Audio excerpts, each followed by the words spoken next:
Halo, selamat malam semuanya. Kita ketemu lagi di pertemuan kita eh, mata kuliah Psikologi Industri. Kali ini kita akan masuk materi mengenai mengelola stres dan emosi. Jadi setelah kita belajar motivasi, mempelajari sikap dan perilaku, mempelajari motivasi, bagaimana lingkungan kerja yang dapat memotivasi, selanjutnya kita masuk ke lebih dalam, yaitu di dalam dunia kerja pasti akan ada yang namanya stres dan emosi. Nah, pada materi ini bagaimana kita bisa mengelola stres dan emosi serta dampaknya stres dan emosi bagi kita pribadi sebagai seorang karyawan maupun bagi teman-teman kita di sekitar tempat kita, orang-orang yang berinteraksi dengan kita. Apa yang akan kita bahas hari ini? Yang pertama adalah stres itu sendiri, proses terbentuknya sebuah stres serta hasilnya. Nah, bagaimana menghindari kalau bisa mengelola stres itu, dan yang keempat adalah mengenai emosi.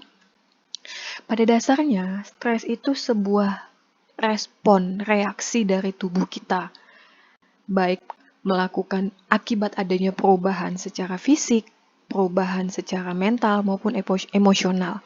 Jadi, apa yang kita rasakan, apapun perubahan yang menyebabkan itu baik fisik, mental, emosional, itu akan memicu tubuh untuk bereaksi.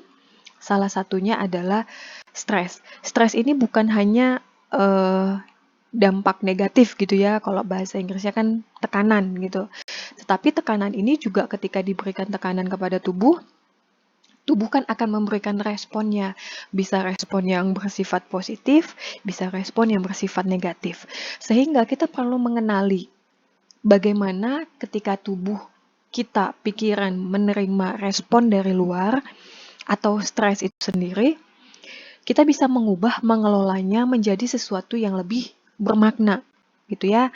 Apalagi ketika kita berinteraksi di tempat kerja dengan banyak orang. Ada beberapa proses dari sebuah stres itu sendiri. Sebelumnya saya kasih tahu dulu bahwa sesuatu yang menimbulkan, sesuatu yang memantik, sesuatu yang memicu reaksi stres itu namanya stresor. Oke, jadi stresor inilah yang akan meningkatkan ada yang namanya hormon adrenalin dari otak yang menyebabkan kita memberikan respon. Apakah respon jantungnya lebih cepat, apakah seperti stresornya adalah dikejar-kejar anjing gitu ya. Maka adrenalin akan meningkat di dalam tubuh dan memberikan reaksi stres harus berlari lebih cepat. Jadi bisa kita katakan bahwa apa yang diterima oleh tubuh pemicunya itu tidak selalu bersifat buruk. Bisa bersifat negatif, bisa bersifat positif. Ya, tahapan terbentuknya sebuah stres kalau dilihat dari Hansel menyatakan, seorang pendiri Amerikan menyatakan, hipotesisnya menyatakan bahwa stres ini bisa menyebabkan penyakit gitu ya, dengan cara dia melelahkan sistem kekebalan. Logikanya begini, ketika otak dipaksa menghasilkan adrenalin akibat tekanan yang memaksa otak harus menghasilkan adrenalin tersebut, otomatis tahapannya adalah pertama tubuh ini akan masuk ke tahap alarm dulu. Jadi ada bunyi sesuatu dulu yang, wah ada sesuatu yang lain nih, bagaimana respon tubuh menerimanya. Setelah tahap alarm, dia menyampaikan pesan. Jadi kalau kita belajar ke biologi, stimulus dari luar akan mereaksikan ke jaringan saraf hingga ke otak bahwa ada sesuatu nih, otak harus tahu ada sesuatu nih, apa yang harus dihasilkan, apakah hormon kortisol, apakah hormon adrenalin gitu ya. Setelah masuk ke fase alarm, dia akan meningkat hingga stabil ke fase resisten. Nah, pada fase ini, tubuh akan berupaya untuk menstabilkan stres yang diterima oleh tubuh, gitu ya. Dengan cara apa? Otak setelah menghasilkan hormon adrenalin, dia akan mengeluarkan kortisol dampaknya. Kortisol itu akan memecah gula dari dalam lemak yang membuat tubuh memiliki kekuatan untuk merespon stres. Itulah sebabnya kenapa kalau misalnya kita lihat orang yang lagi stres, itu lebih banyak makan, karena memang kortisol yang menyebabkan rasa lapar terus-menerus. Dia pecah gula dalam lemak, gula itu kan cadangan energi ya, lemak itu cadangan energi, dapatnya dari mana? Dari gula. Nah, jarak dari si resisten ini lumayan panjang gitu ya. kestabilannya itu lumayan panjang, sehingga ketika orang tidak bisa mengendalikan apa yang dia stres yang dia terima gitu ya, maka di sini akan membuat orang itu terus makan, makan. Ada orang yang memang larinya ke makan yang menyebabkannya jadi gemuk, ada orang yang jadinya lebih kurus karena akibat stresnya. Lalu masuk ke fase tubuh sudah merasakan kelelahan. Gitu ya. Pada puncaknya ketika tubuh sudah meresponi, otak sudah meresponi stresor yang ada itu, maka tubuh akan berupaya untuk beradaptasi terus dengan memecah lemak tadi. Sampai pada titik ketika orang itu berakumulasi stresnya, dia akan mengalami dampak penurunan kesehatan. Nah, penurunan kesehatan dari mana? Kalau misalnya orang yang, makanya itulah sebabnya kenapa ketika orang, contoh ya, yang relevan dengan kita sekarang, orang yang sedang terkena dampak, hindarilah stres. Kenapa? Karena memang ketika hormon adrenalin sangat tinggi, dia akan menghentikan beberapa fungsi, memperlambat fungsi dari otak. Kerja otak itu kenapa orang yang lagi panik, adrenalinnya meningkat, detak jantungnya meningkat karena kepanikan, dia nggak akan bisa berpikir. Jadi ada beberapa bagian dari otak yang tidak bisa bekerja maksimal, tetapi malah adrenalinnya yang naik dan kortisolnya yang naik yang membuat tubuh lama-kelamaan ketika dia tidak bisa mengelolanya, dia melelah. Dampaknya apa? Yaitu sistem kekebalannya turun. Dan ini disebut dengan General Adaptation Syndrome. Nah, dampak panjangnya apa? Dampak panjangnya ya kesehatan kita. Sehingga bisa disimpulkan bahwa sebenarnya adanya stresor yang kita terima itu bukan masalah yang saya anggap ya cukup berat, enggak. Tetapi bagaimana kita melihat bahwa ketika kita membiarkan stres itu tidak menyelesaikannya malah lari, itu akan bersifat kumulatif. Pada dasarnya stres itu sifatnya kumulatif. Terpendam, terpendam, terpendam, sampai pada titik orang sudah tidak bisa menahan lagi, menjadi sakit dan lemah. Puncaknya ya, Pak, emosionalnya muncul, emosinya naik gitu ya. Nah, kita berbicara tentang karyawan, stres yang dihadapi karyawan. Ada beberapa, saya simpulkan 4, yang menjadi daftar utama stres dari seorang pegawai karyawan. Yang pertama adalah keamanan. Keamanan dari sisi apakah ketika dia bekerja, dia sampai di kantor, bagaimana kehidupannya, bagaimana privasinya, bagaimana keluarganya, bagaimana keamanan dirinya ketika sedang bekerja. Yang kedua, yang cukup besar, kalau saya bilang ini adalah uang. Tanpa dijelaskan, semua orang sudah pasti mengerti bahwa uang menjadi salah satu daftar pada penyebab stres pada seorang karyawan. Yang ketiga adalah pekerjaan. Ya, pekerjaan ini menjadi beban yang paling berat kalau saya bilang. Kenapa? Pekerjaan yang cukup berat akan membuat seseorang itu sangat berdampak sekali. Sehingga ya pekerjaan ini ya memiculah sumbangan stres yang paling besar. Dibandingkan dengan uang, pekerjaan ini bisa memicu stres yang paling besar. Ketika kita uang banyak, tapi pekerjaan kita cukup berat dan sangat membuat kita menguras waktu dan tenaga, ya mungkin stresnya akan lebih tinggi ketimbang pekerjaannya ringan, uangnya sedikit. Ya, dan yang terakhir yang menjadi daftar masalah stres menurut saya itu adalah rumah. Masalah di rumah, masalah keluarga, itu akan menjadi stres yang terbawa-bawa di tempat kerja. Sehingga kita perlu memahami nih, beberapa potensi yang bisa menyebabkan stres dilihat dari sisi keamanan. Kalau misalnya kita bekerja ya, apa sih yang menurut kita dari sisi keamanan yang membuat kita bisa stres? Dari sisi uang udah pasti kekurangan uang ya. Pekerjaan, apakah pekerjaannya seperti apa? Bisa jadi ada tipikal orang yang bisa bekerja dengan kondisi pekerjaan yang sangat banyak gitu ya. Tetapi ada orang yang bisa stres kalau pekerjaannya di lapangan. Ada orang yang bisa stres kalau terlalu sering kena AC. Dan kita harus pahami semuanya. Nah, ada beberapa stresor yang menyebabkan stres tadi itu. Yang pertama adalah tuntutan peran.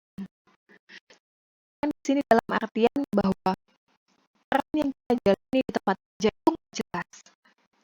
Sebenarnya job saya itu apa.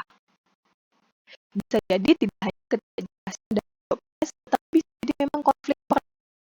Konflik peran dalam artian apa yang saya lakukan dengan orang lakukan seperti tumpang tindih, atau bisa jadi saya melakukan lebih banyak, orang yang sama dengan posisi dengan saya, dengan job desk yang sama, itu malah melakukan yang lebih ringan, gitu ya. Selanjutnya bisa dengan kelebihan. Jadi ya terlalu banyak peran yang saya handle menyebabkan kita menjadi stres juga. Jadi terutama itu yang menyebabkan peran kita dengan orang lain, kelebihan peran di dalam pekerjaan itu juga menyebabkan stres di tempat kerja, menjadi stres di tempat kerja. Yang kedua, informasi yang berlebihan. Ini bahayanya informasi ya. Ketika informasi yang diberikan itu berlebihan, apalagi informasi itu tidak jelas kebenarannya, maka itu akan membuat seseorang lebih berpikir, menguras pikiran.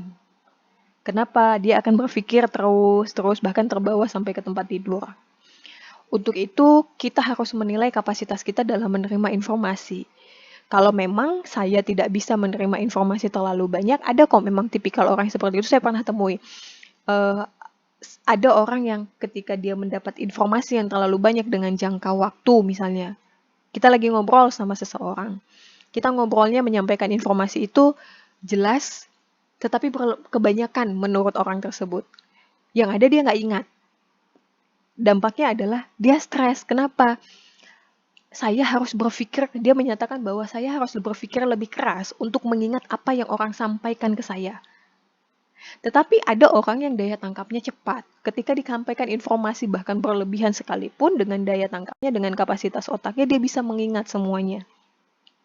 Dan itu menjadi sesuatu yang stresor yang sifatnya positif atau menantang dia untuk lebih.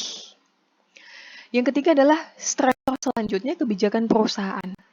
Kebijakan perusahaan, baik seperti adanya mungkin perusahaan melakukan perampingan, atau segala sesuatu kebijakan yang memicu ketidaknyamanan dalam bekerja, apapun itu akan menjadi stresor yang menyebabkan seorang pekerja itu stres. Yang keempat adalah perubahan hidup. Perubahan hidup misalnya yang tadinya ketika dia belum bekerja, dia bisa berolahraga serutin mungkin, tetapi ketika diberikan pekerjaan harus lembur, pulang malam, dia tidak bisa lagi berolahraga. Ketika mau berolahraga tubuhnya lelah dan tidak sanggup lagi. Ini juga akan memicu stres. Bisa juga yang tadinya dia bekerja misalnya dari jam 9 sampai jam 6 sore, ketika ada kebijakan diperpanjang jam kerjanya, dia harus pulang malam, dan sementara dia sendiri bukan tipe orang yang bisa pulang bekerja terlalu malam, atau membawa pekerjaan sampai ke rumah hingga larut malam, yang ada dia stres. Jadi perubahan hidup pun bukan hanya dari sisi pekerjaan, tetapi akibat interaksi kita dengan orang lain pun itu akan memicu seseorang itu untuk menjadi stres. Yang kelima adalah konflik pekerjaan dan keluarga. Ini sangat mempengaruhi pikiran seseorang. Ketika mungkin kalau misalnya kalian sendiri sebagai seorang yang sedang bekerja juga, ketika ada masalah di keluarga, pasti setidaknya akan terbawa ke tempat kerja dan akan mengganggu pikiran ketika hari itu misalnya masalahnya ini tidak terselesaikan. Dampaknya apa? Dengan adanya masalah di keluarga, kita tidak bisa fokus bekerja. Yang ada lagi selain itu, kita semakin dengan reaksi tubuh yang masih menyimpan mungkin kemarahan atau kesedihan. Bisa jadi ketika ada orang yang berkata sesuatu, miscommunication, ya kita tersinggung. Ya. Nah, kalau kita lihat, saya ada dapat sebuah gambar dampak stres berkepanjangan terhadap kesehatan. Nah, stres itu seperti stimulus. Stresornya itu adalah seperti stimulus yang diterima oleh saraf ke hipotalamus, otak bagian belakang atau hipotalamus. Akhirnya hipotalamus akan mengirimkan reaksi ke kelenjar adrenal untuk menghasilkan adrenalin. Dampaknya apa? Jantung berdebar lebih cepat, kita menjadi lebih takut, reaksi berkeringat. Selain itu juga kelenjar adrenalin akan menghasilkan yang namanya kortisol. Nah, kortisol inilah yang mencetuskan reaksi tubuh di dalam stres.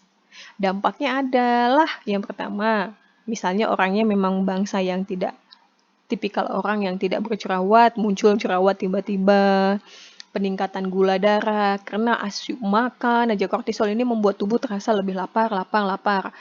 Karena kenapa? Dia akan memecah gula dalam lemak. Akibatnya tubuh akan meresponi, wah kadar lemak kurang nih, gula kurang nih, ayo masukkan gula. Sehingga peningkatan gula darah semakin drastis di dalam tubuh. Peningkatan berat badan, itulah kenapa orang yang stres dampaknya asik mau makan aja karena memang kortisolnya lebih tinggi diproduksi.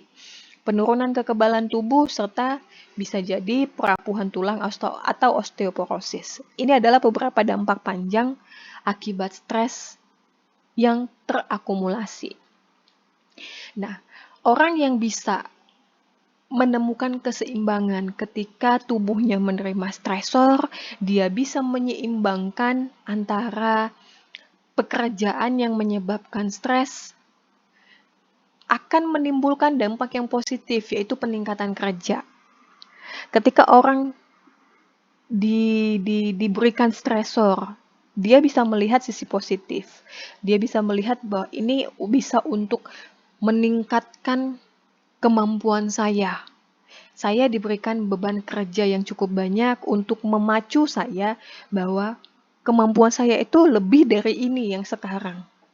Berarti dia bisa melihat bahwa pekerjaan ini yang cukup menantang sekalipun ataupun yang tidak menantang sekalipun bisa dia ubah menjadi ke hal yang positif yang dapat meningkatkan kinerjanya. Tetapi tidak semua orang seperti itu. Ada orang yang malah berdampak negatif. Ada orang yang malah ketika stresnya terlalu tinggi, maka yang ada dia meresponi dengan hal yang negatif. Dampaknya apa? Malah terjadi penurunan kinerja. Dan ini berbeda setiap tipe tergantung pada tipe kepribadian. Kita tipe kepribadian yang seperti apa? Menerima stresor dan menghasilkan sesuatu yang positif atau menerima stresor dan menghasilkan yang negatif. Tergantung pada setiap orang. Lalu selanjutnya bagaimana kita bisa mengelola? Kalau bisa menghindari, mungkin kalau dibilang menghindari agak sulit ya. Karena memang mau nggak mau kita harus menghadapinya. Ada beberapa tindakan yang saya ambil bagaimana kita bisa mengelola. Yang pertama adalah ya kita harus bisa menghadapi keadaan yang terjadi saat itu. Akan tetapi apapun keadaannya, kita harus fokus. Tujuan kita itu apa? Itulah kenapa sebelumnya kita membahas tentang pentingnya goal ataupun tujuan di dalam kita bekerja. Jadi, kalau misalnya kita dalam kondisi tertekan dan kita masih bisa melihat sebenarnya tujuan saya itu apa? Orang yang seperti itu akan bisa lebih mengelola stresnya. Dia akan menganggap tujuan saya itu lebih besar dibandingkan kalau saya harus jatuh sekarang. Gitu ya. Yang kedua, makan makanan yang sehat. Pada dasarnya minyak akan memicu juga. Minyak itu kan ini ya, tidak baik buat tubuh gitu.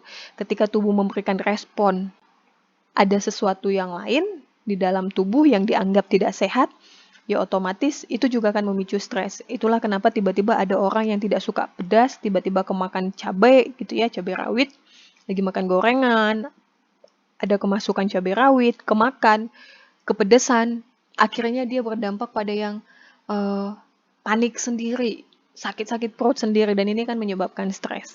Yang ketiga adalah olahraga. Olahraga itu akan membuat saraf ini akan lebih terbuka lebar.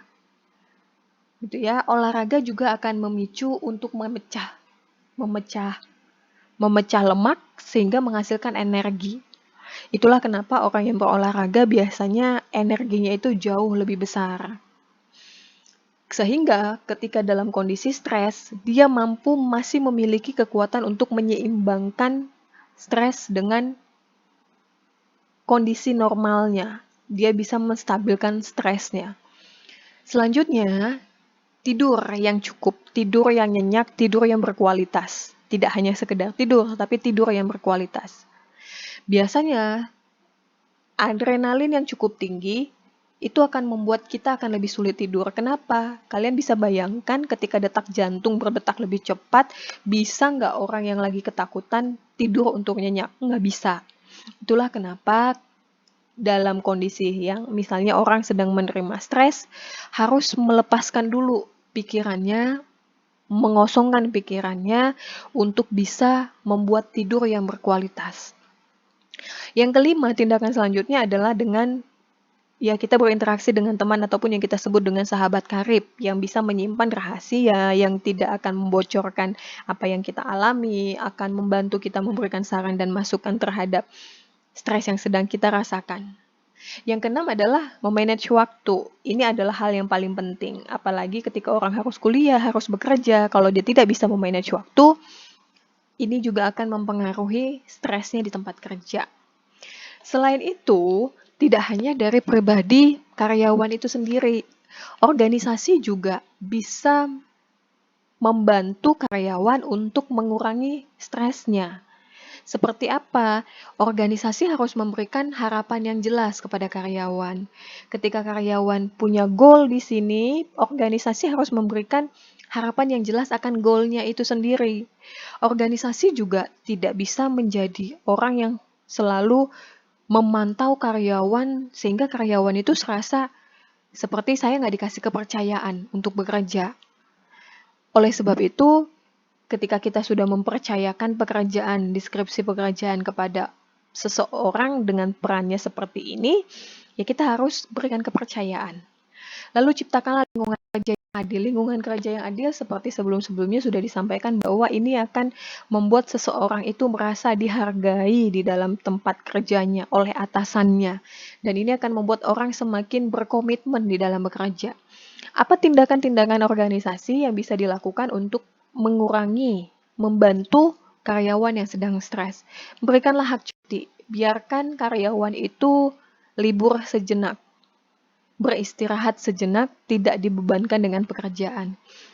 Kalau karyawan tersebut stres karena masalah ekonomi, masalah keuangan keluarga, berikanlah program bantuan karyawan. Bisa jadi memang itulah kenapa ada beberapa perusahaan yang membuat koperasi simpan pinjam bagi karyawannya. Ini sebagai salah satu program bantuan karyawan. Yang ketiga, bisa dengan bekerja dari rumah. Sesekali berikan waktu untuk bekerja dari rumah. Ini akan berdampak pada kepercayaan yang diberikan oleh perusahaan pada karyawan tersebut. Biasanya orang yang diberikan beban kepercayaan, diletakkan kepercayaan di tangannya, itu akan membuat orang itu merasa saya akan bekerja lebih baik untuk tidak mengecewakan. Ya. Dan yang keempat, kita akan belajar tentang emosi. Nah, kalau emosi ini apa? Emosi ini adalah perasaan yang terjadi secara cepat. Oke, jadi stresor itu akan menyebabkan stres, selain itu juga akan menimbulkan emosi. Tapi kalau sisi stres, dia bisa tindakan secara fisik, bisa tindakan secara emosional. Kalau emosi ini dari perasaannya, gitu ya, dari perasaannya yang reaksi terhadap perasaannya, reaksi akan peristiwa, reaksi akan sesuatu, dilihat dari perasaannya. Reaksinya bisa positif, bisa negatif. Negatif berarti itu memang respon yang tidak diinginkan. Positif itu sesuatu yang memang diinginkan atau tidak masalah dengan orang tersebut. Emosi yang positif seperti gembira, rasa cinta, kejutan, atau peristiwa-peristiwa yang memang kita inginkan dan yang kita harapkan. Seperti kalau bekerja ya tujuannya kita tercapai, ada pujian dari atasan. Emosi yang positif pada dasarnya itu akan membuat kita lebih kreatif. Ketika orang merasa mendapatkan kepercayaan, merasa diperlakukan secara adil, dihormati, ini akan membuat orang lebih berespon, lebih hormat, dan lebih kreatif. Sehingga membuka munculnya ide-ide baru. Selain itu juga perasaan yang positif, emosi yang sifatnya positif, ternyata terbukti membuat orang ini menjadi optimis. Ternyata saya dihargai, artinya ketika saya bekerja lebih keras, saya dihargai. Dan dia akan menjadi lebih optimis. Bahkan apapun yang terasa sulit itu akan bisa diatasi. Emosi yang negatif itu seperti ya marah, ya takut, akibat sesuatu yang memang tidak diinginkan. Reaksinya apa? Ketika emosi negatif terjadi, maka yang ada adalah konflik. Gitu ya, konflik dengan diri sendiri, bahkan konflik dengan rekan kerja. Akibatnya apa? Ya kita tidak bisa memberikan hasil yang positif. Oke, emosi itu juga dapat tertular. Itulah kenapa ketika orang yang lagi emosi sedang meledak-ledak amarahnya akan membuat orang lain juga akan menjadi marah. Itulah kenapa emosi ini tertular. Emosi itu juga pastinya akan selain mempengaruhi hubungan, juga akan mempengaruhi perilaku dan sikap kerja. Sudah pasti. Nah, hubungan ini dijelaskan dengan Effective Events Theory oleh Howard Weiss dan Russell Cropanzo. Jadi seorang psikolog yang menyatakan bahwa dia melihat emosi dari setiap orang di tempat kerja, seperti kemarahan, ketakutan, kegembiraan. Nah, dia melihat tindakan apa yang terjadi, perilaku apa yang akan terjadi akibat reaksi dari si emosi ini. Ternyata dia melihat bahwa pekerjaan yang memiliki emosi yang tinggi akan menyebabkan frustasi dan kelelahan. Bahkan emosi negatif yang sifatnya berkelanjutan, tidak terselesaikan, tidak mendapatkan jawaban, akan berakibat pada ketidakpuasan di tempat kerja. Dampaknya ke siapa? Ke rekan kerja, ke pelanggan, ke klien. Dan ini bisa diekspresikan. Itulah kenapa orang yang sedang emosi, ada orang yang tidak bisa mengendalikan dirinya, menunjukkan ekspresi yang sedang marah. Sehingga perlu ada yang namanya kecerdasan emosional. Kecerdasan emosional artinya adalah bagaimana kita bisa memahami emosi kita. Kita bisa mengelola emosi kita. Kita sadar akan emosi kita. Yang pertama adalah kecerdasan emosional bisa dibangun dengan yang pertama, kesadaran diri dulu. Saya harus sadar, saya ini tingkat emosi saya seperti apa? Apa yang bisa memicu emosi saya ketika sedang bekerja? Perkataan apakah yang membuat saya bisa terpancing emosinya? Yang kedua, ketika kita tahu kekurangan kita apa yang bisa memicu emosi kita, manajemen diri. Apa yang bisa membuat saya mengelola yang tadinya saya tidak bisa mengendalikan emosi, menjadi bertahap bisa mengurangi emosi saya. Apa yang bisa membuat saya merasa lebih sabar, lebih panjang. Yang ketiga adalah kesadaran sosial. Saya harus tahu nih, saya bekerja, lingkungan saya seperti apa? Apa yang akan terjadi ketika saya tidak bisa mengendalikan emosi saya? Apa dampaknya dengan rekan kerja saya? Apa dampaknya ke atasan saya? Apa dampaknya ke keluarga saya? Apa dampaknya ke klien saya ataupun pelanggan? Dan yang terakhir adalah manajemen hubungan. Perlunya kita membangun sebuah hubungan yang saling mengenal satu dengan yang lainnya. Itulah kenapa ada yang namanya sahabat yang bisa mengenal kita pribadi lebih dalam untuk membantu kita mengatasi permasalahan pribadi kita. Ya, jadi kecerdasan emosional, apa yang harus kita lakukan ketika perasaan kita sedang terganggu, itu sangat penting. Caranya bisa dengan pertama, sadar diri dulu. Kita ini seperti apa? Apa yang bisa memicu saya untuk marah? Apa yang bisa memicu saya untuk menjadi lebih sabar? Manajemen diri, kita sadar lingkungan sosial kita seperti apa dan manajemen hubungan. Itulah kenapa kita perlu memiliki teman, berinteraksi dengan teman-teman yang lain. Oke, sampai di sini dulu pertemuan kita yang ke-7. Jika ada pertanyaan, saya berharap ini bisa menjadi informasi ataupun sekedar tambahan buat kita yang sedang bekerja. Materi sudah ada di e-learning dan bisa akses ke YouTube melalui e-learning. Terima kasih, sampai ketemu lagi di pertemuan berikutnya.